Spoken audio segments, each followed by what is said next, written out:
Hello friends, इस video में हम लोग बहुत ही अच्छा से एक प्रॉब्लम डिस्कस करने वाले हैं परमुटेशन कॉम्बिनेशन का। ये एलसीएम वाले जो क्वेश्चंस होते हैं बहुत ज़्यादा प्रॉब्लम क्रिएट करते हैं।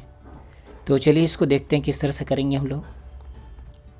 हमें ऑर्डर ट्रिपलेट्स निकालने हैं, मतलब एबीसी का जो जितने भी पॉसिबिलिटीज़ होंगी, जितने भी एबीसी बन सकते हैं जिनका एलसीएम 1000, 2000, 2000 हो जाए, वो हमें वैल्यूज़ चाहिए।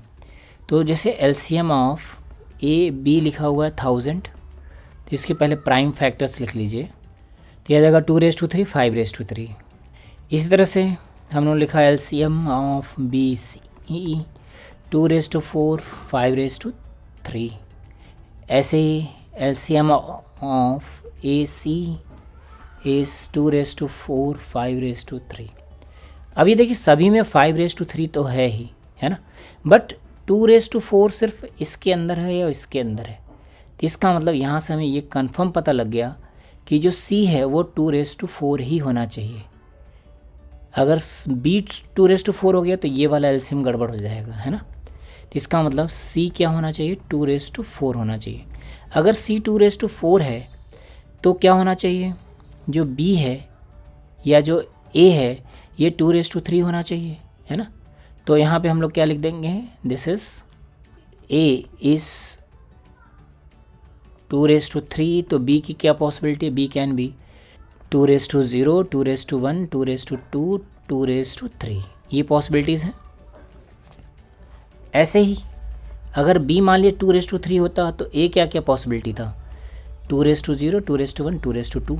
तो टोटल कितने केसेस बन गए। अब इसको हम समझते हैं कि क्या है। अब देखिए C 2⁻4 है, A 2⁻3 है, तो इसका एलसीएम कितना आएगा, 2⁻4। देखो यहाँ आ रहा है C 2⁻4 है, B 2⁻3 है, तो एलसीएम कितना आएगा, 2⁻4 आ रहा है। A और B अगर ये फिक्स्ड है तो इसका एलसीएम कितना आएगा, 2⁻3। तो यहाँ पे टोटल कितने केसेस बन गए हमारे पास, 7। अब हम लोग 5⁻3 की बात करेंगे। तो मान लो A 5⁻3 है।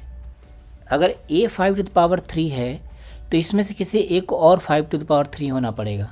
तो मान लेते हैं B भी 5⁻3 हो गया, तो C क्या हो सकता है, यहाँ से C की वैल्यू हो जाएगी 5⁻0, 5⁻1, 5⁻2।